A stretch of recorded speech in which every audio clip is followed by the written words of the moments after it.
Hello aspirants, my name is Drishti Jain and I welcome you to the series of घटना सूत्र। मैं सबसे पहले अपना एक्सपीरियंस शेयर करती हूँ। मैं और मेरी यूपीएससी की दोस्ती काफ़ी पुरानी है। मैंने 3 सीएसई के मेंस और 2 फॉरेस्ट के मेंस और 2 इंटरव्यू दिए हुए हैं यूपीएससी में। मैं इस घटना सूत्र सीरीज़ में अपना पूरा एक्सपीरियंस आपके साथ शेयर करने की कोशिश करूँगी और किस तरीके से किस चीज़ को पढ़ा और याद किया जा सकता है, क्योंकि यूपीएससी में पढ़ाई तो सभी करते हैं लेकिन सही तरीके से और सही गाइडेंस के साथ पढ़ाई करना सबसे ज़्यादा इम्पॉर्टेंट है। इस वीडियो में हम पीटी 365 डिस्कस करेंगे जो कि काफ़ी क्रिस्प और कॉम्प्रिहेंसिव होगा, जो प्रीलिम्स के लिए इनफ और सफिशेंट होगा। मेरी कोशिश रहेगी कि बहुत ही कम समय में आपका ज़्यादा से ज़्यादा करंट अफेयर्स बहुत अच्छी तरीके से रिवाइज हो जाए।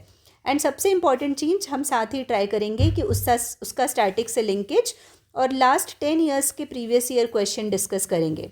आप बस इस वीडियो को 3 से 4 बार अच्छे से देख लीजिए एंड आई एम श्योर कि आपका पूरा current affairs PT point of view से अच्छे से हो जाएगा। तो बिना देरी किए चलो let's start PT 365। Let's start the next video जहाँ पे हम आगे के पॉइंट्स कवर करेंगे एनवायरनमेंट पीटी 365 के। ठीक है, यहाँ पे हम स्टार पीवाईक्यूज भी साथ साथ डिस्कस करते जाएंगे। अलग से मैं क्वेश्चन पढ़ के उसका आंसर बताते जाऊँगी आप सभी को। ठीक है, तो first topic is eco mark. तो इको मार्क में क्या पढ़ना है? Recently the union ministry of environment forest and climate change notified eco mark rules. तो क्या नोटिफाई किया है? इको मार्क रूल्स को लाया गया है।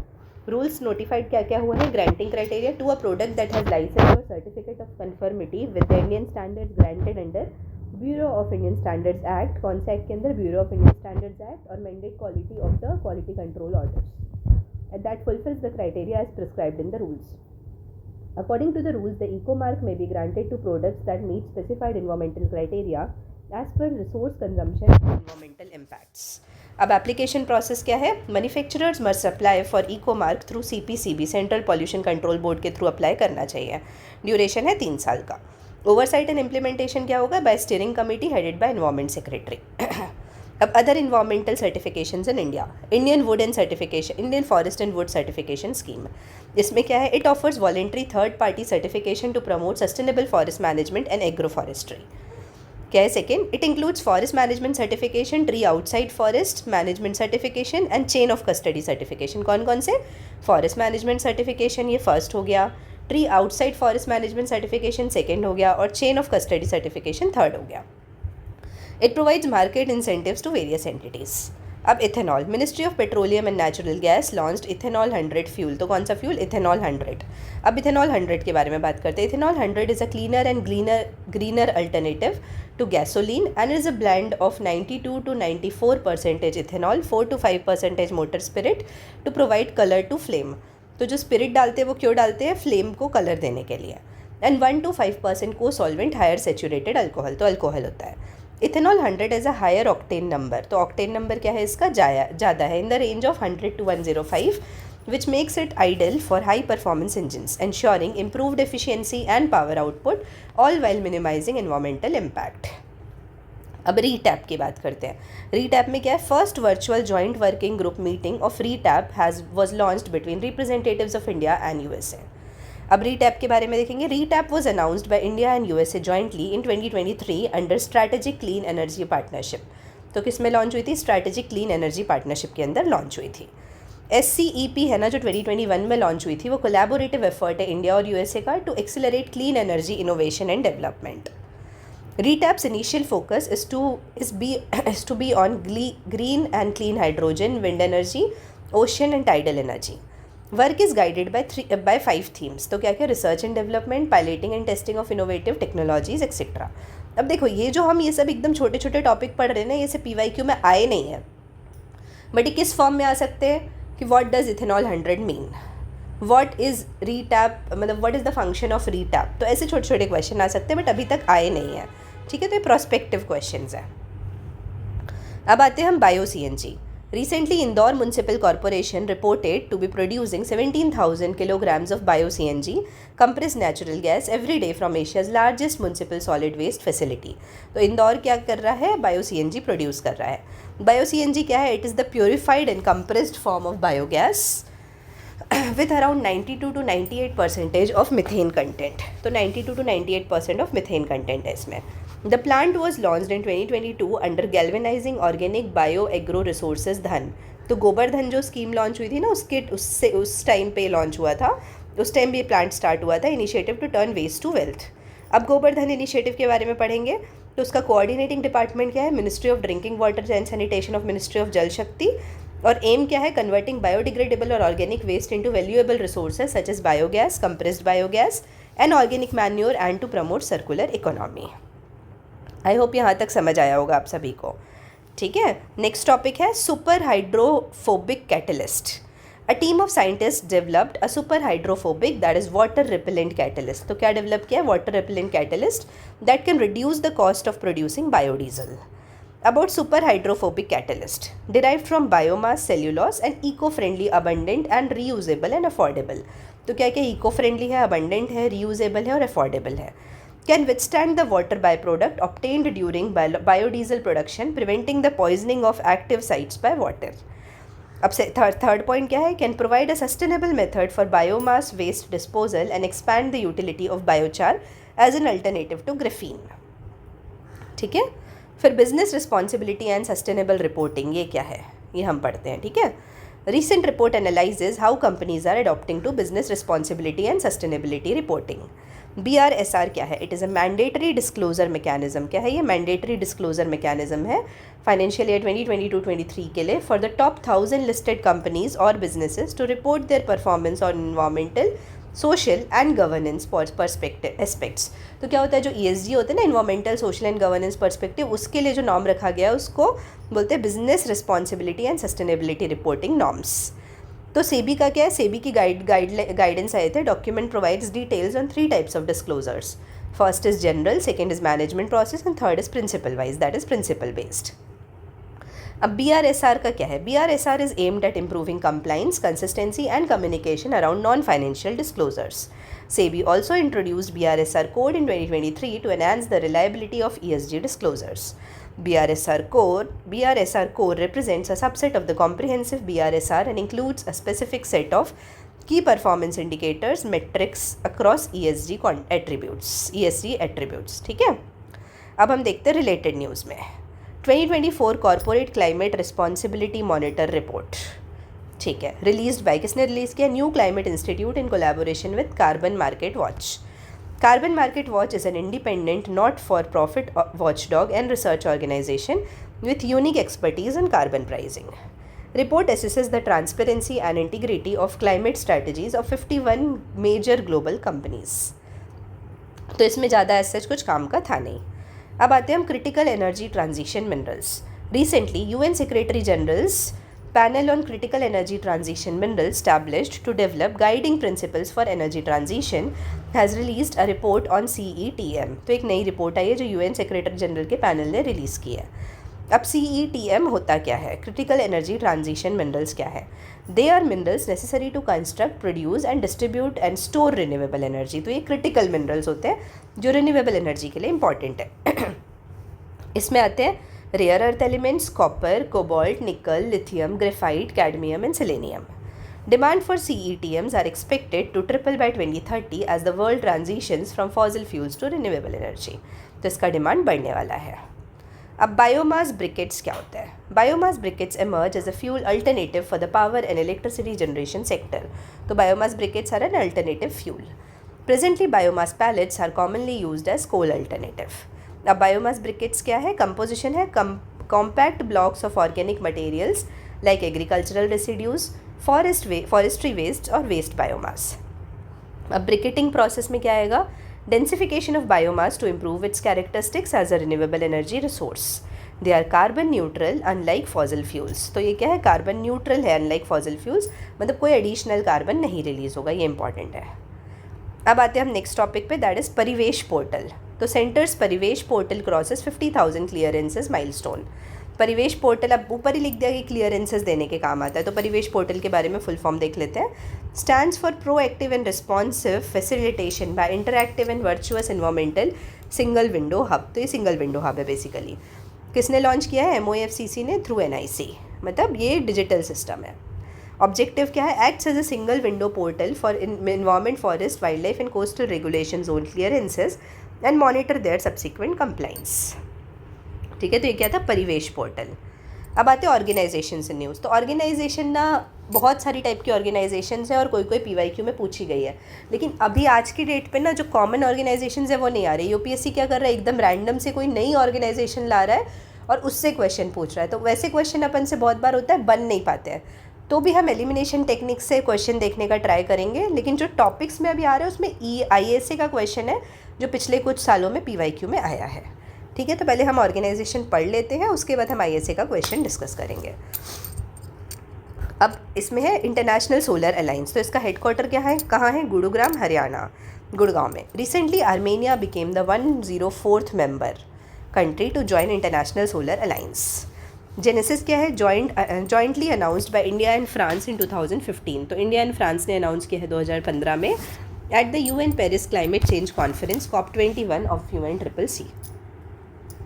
ऑब्जेक्टिव क्या है, promote the efficient use of solar energy, facilitate solar energy projects and fosters cooperation to reduce dependence on fossil fuels, addressing energy security and climate change. Guided by towards 1000 strategy.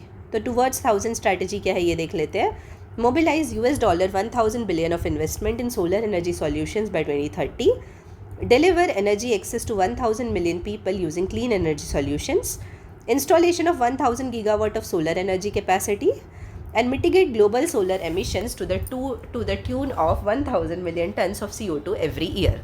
तो towards 1000 में सबसे पहले बोला है कि $1,000 million investment लाना है, energy access 1000 million लोगों को देना है, installation of 1000 gigawatt of solar energy capacity और एमिशंस को सोलर एनर्जी के थ्रू 1000 मिलियन टन CO2 कम करना है एवरी ईयर। अब क्या है, membership 104 countries signed and ratified. Eligibility है ऑल UN मेंबर स्टेट्स। तो 2020 में ही हमने अमेंडमेंट लाया था जिसमें हमने बोला कि ऑल UN मेंबर स्टेट्स इसको ज्वाइन कर सकते हैं। अब की इनिशिएटिव्स क्या क्या है इसके, 1 सन 1 world 1 grid, connect different regional grids with common grid. तो अलग अलग रीजन की जो ग्रिड रहेगी उसको एक कॉमन ग्रिड से कनेक्ट करेगा। अब है STAR-C, that is solar technology application resource centre. तो इसमें क्या है, कैपेसिटी बिल्डिंग है, इंस्टीट्यूशनल स्ट्रेंथनिंग है। फिर global solar facility to catalyse solar investments in underserved segments across Africa. फिर नेक्स्ट है mega solar facility, multi-donor trust fund was established by Multilateral Investment Guarantee Agency as a part of World Bank Group and ISA to support solar investments in sub-Saharan Africa. This is the first program under guarantee component of ISA solar facility, global solar facility. अब और क्या चीज़ है, development of large scale solar power projects under solar park concept, ISA solar fellowship for mid career professionals and international solar festival etcetera. अब देखते हैं हम इसमें reports और इंडाइसेस। तो सबसे पहला है ease of doing solar 2020, address solar energy friendly policies in member nations. Second है scaling solar applications for agriculture, focuses on solar based agricultural solutions. Third है solar investment road map, guides investment in solar energy. अब इसका हमको देखना है PYQ। देखो मैंने यहाँ पे लिखा हुआ है कि इसका PYQ 2016 में पूछा जा चुका है। ठीक है, 2016 का क्वेश्चन नंबर 14। तो मैं इसका PYQ निकाल देती हूँ एक बार। देखिए 2016 का क्वेश्चन नंबर 14, एक सेकेंड देना बस। क्वेश्चन नंबर 14 ISA के ऊपर क्वेश्चन है। The question is consider the following statements. I hope आप सभी को विजिबल होगा। The international solar alliance was launched eight the United Nations climate change conference in 2015। तो ये स्टेटमेंट अभी हमने पढ़ा, ठीक है, ये यहाँ पे अपन अंडरलाइन कर देते, ये स्टेटमेंट अभी हमने पढ़ा। उसके बाद the alliance includes all member countries of United Nations. यहाँ पे आ गया ऑल। तो अभी हमने पढ़ा कि कैसे अभी न्यू कंट्री ज्वाइन हुई है, तो अभी तक ऐसा तो है नहीं कि पूरी कंट्रीज़ की मेंबर बन चुकी है, तो इसलिए सेकेंड स्टेटमेंट गलत हो गया और आंसर हो गया फर्स्ट। ठीक है, तो आई होप ये समझ आया होगा, क्लियर होगा ये सब। अब इसके बाद अपन पढ़ते हैं नेक्स्ट ऑर्गेनाइजेशन में, international energy agency, autonomous inter governmental organisation है विद इन OECD के फ्रेमवर्क में आता है ये। इसका हेडक्वार्टर है पेरिस, फ्रांस में। जेनेसिस है established in 1974 to ensure the security of oil supplies after the oil crisis. Members हैं 32 मेंबर हैं एंड 13 एसोसिएट मेंबर है। तो इंडिया क्या है अभी, एसोसिएट मेंबर है, ये इंपॉर्टेंट है। इंडिया एसोसिएट मेंबर है, फुल टाइम मेंबर नहीं है। To be a member the country should be an OECD member. तो पहले यदि अपन को इसका मेंबर बनना है तो OECD का मेंबर बनना पड़ेगा, और अभी प्रेजेंटली हम OECD के मेंबर भी नहीं हैं। तो यहाँ पे हम नोट कर लेते हैं कि India not a member of OECD also. Along with the capacity to hold a crude reserve for 90 days. और क्या होना चाहिए, क्रूड रिजर्व भी होना चाहिए 90 दिन तक of the previous years import. उसके बाद रिपोर्ट और इंडाइसेस, तो ये क्या रिलीज़ करता है, world energy outlook report release करती है। की फाइंडिंग्स है इसके, around 20% of the today's global oil and LNG supplies flow through the strait of Hormuz, a maritime choke point in the Middle East. Next है, more than half of the world's electricity will be generated by low emission resources before 2030। एक और report है, tracking SDG 7, the energy progress report 2024, released in collaboration with other SDG custodian agencies, that is International Renewable Energy Agency, United Nations Statistics Division, World Bank and World Health Organization।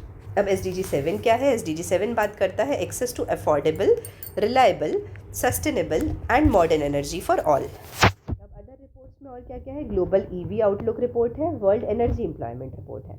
तो I hope यहाँ पे आपको समझ आओगे कि इसमें क्या याद रखना है। सिर्फ इतना ही याद रखना है कि ये रिपोर्ट कौन सी एजेंसी निकालती है। इसका जो ये है ना पॉइंट्स है वो नहीं याद रखना है अपन को।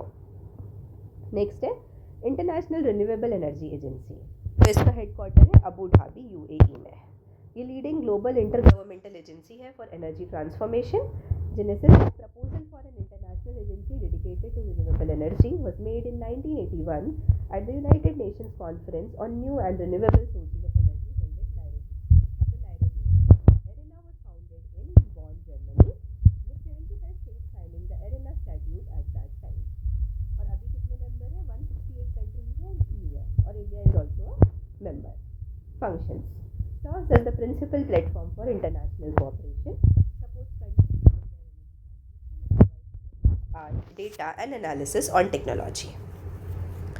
अब रिपोर्ट्स एंड इंडाइसेस की बात करते हैं हम यहाँ पे। तो हमको रिपोर्ट के नाम देखना है। अभी हम पहली बार पढ़ रहे हैं इसलिए हम उसके वो भी देख लेंगे कि क्या क्या उस रिपोर्ट ने बोला है, बट एग्जाम पर्सपेक्टिव से सिर्फ ये रिपोर्ट कौन निकालता है। A world energy transition outlook brief, tracking COP28 outcomes, tracks global progress reports towards the energy transition commitment to triple renewables by 2030 as outlined in COP28 of UNFCCC। की findings क्या है? 2023 added 473 gigawatt, that is 73% contributed by solar energy, additional renewable to global energy mix. However, annual addition must reach about 1100 gigawatt to meet tripling target. With a growth of 20.1%, Asia was leader in renewable deployment and growth was driven by China. अब other reports की बात करते हैं। तो renewable energy outlook for ASEAN, renewable energy for agriculture and renewable energy and jobs. तो ये हुआ reports. फिर नेक्स्ट है UN department of economic and social affairs. तो इसका हेडक्वार्टर है न्यूयॉर्क USA में। UNDESA बोलते हैं इसको शॉर्ट में। Aims to promote international cooperation on economic, social and environmental issues. Genesis क्या है? Established in 1948 to promote international cooperation on economic, social and environmental issues. Objective है support sustainable development by providing policy analysis, capacity building and coordination among UN member states. Key initiatives, high level political forum है जो monitor करता है progress को on SDGs। फिर DESA global policy outlooks है, dialogues है जिसमें engage stakeholders to address pressing economic and social challenges. फिर मेंबरशिप की बात आती है तो comprises all 193 UN member including India. फिर रिपोर्ट्स और इंडाइसेस, तो world economic situation prospects report, analysis of global economic trends and challenges. फिर world social report, insights into global trends affecting inequality and development. फिर global sustainable development report, tracks progress towards SDGs। फिर financing for sustainable development report, examine strategies to fund the 2030 agenda. ठीक है, तो ये report हुई। उसके बाद आते हैं हम UN sustainable development solutions network. तो सस्टेनेबल डेवलपमेंट सॉल्यूशन नेटवर्क क्या है हम ये देखेंगे। Body under UN which aims to support the 2030 agenda for sustainable development on the SDGs. Genesis है, ये 2012 में बना था। Objective, mobilizes global expertise for sustainable development solutions at local, national and global levels. Membership है, over 2,000 member institutions, primarily universities, coordinated by 57 national and regional networks.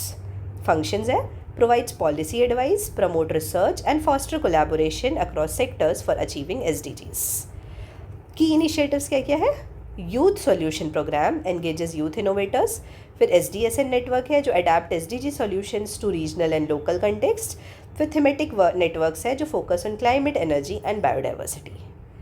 फिर अपन report और indices की बात करते हैं, जिसमें सस्टेनेबल डेवलपमेंट रिपोर्ट है जो SDG को ट्रैक करता है।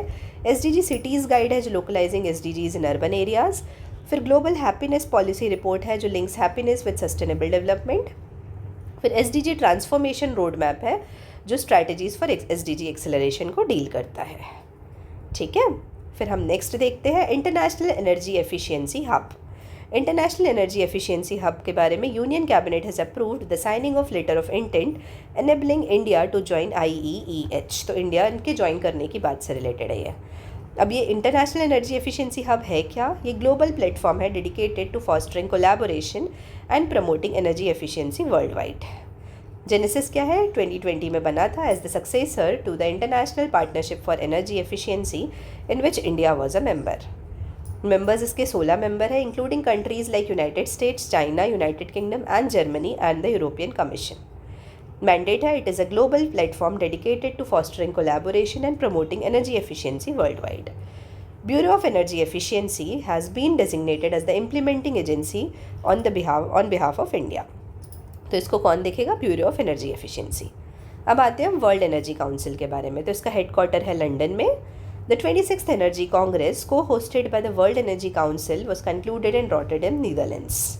जेनेसिस क्या है? Formed in 1923, the World Energy Council is an UN accredited not for profit global energy body. Mission क्या है? Enabling access to clean, affordable and reliable energy for better lives and a healthier planet. Role है इसका to develop practical solutions and convene a network of global energy transition leaders and practitioners. अब members, more than 3000 member organisations, public, private and academic sectors, located in around 90 countries. अब report और indices की बात करते हैं। तो humanising energy, a look at G20 agenda, World Energy Trilemma Report 2024, World Energy Scenario Foundation 2024 और World Energy Issues Monitor 2024। अब आते हैं, आई होप यहाँ तक के ऑर्गेनाइजेशंस आप सभी को समझ आए होंगे। अब हम आते हैं नेक्स्ट ऑर्गेनाइजेशन की ओर, that is International Rice Research Institute South Asia Regional Centre. तो इसका हेडक्वार्टर है अपने यहाँ का वाराणसी, उत्तर प्रदेश में। International Rice Research Institute South Asia Regional Center marks a significant expansion of IRRI beyond its headquarters in Philippines। तो यहाँ उसका हेडक्वार्टर है फिलीपींस में, लेकिन उसका एक और वो सेटअप हुआ है वाराणसी में। ये इस्टेब्लिश हुआ था 2018 में through MOU between India's department of agriculture and farmers welfare and IRRI। IRRI का हेडक्वार्टर फिलीपींस में है, which is dedicated to reducing poverty and hunger through rice science etcetera. To achieve this, ISARC is promoting the adoption of best agronomic and management practices like dry seeded rice and alternate wet and drying।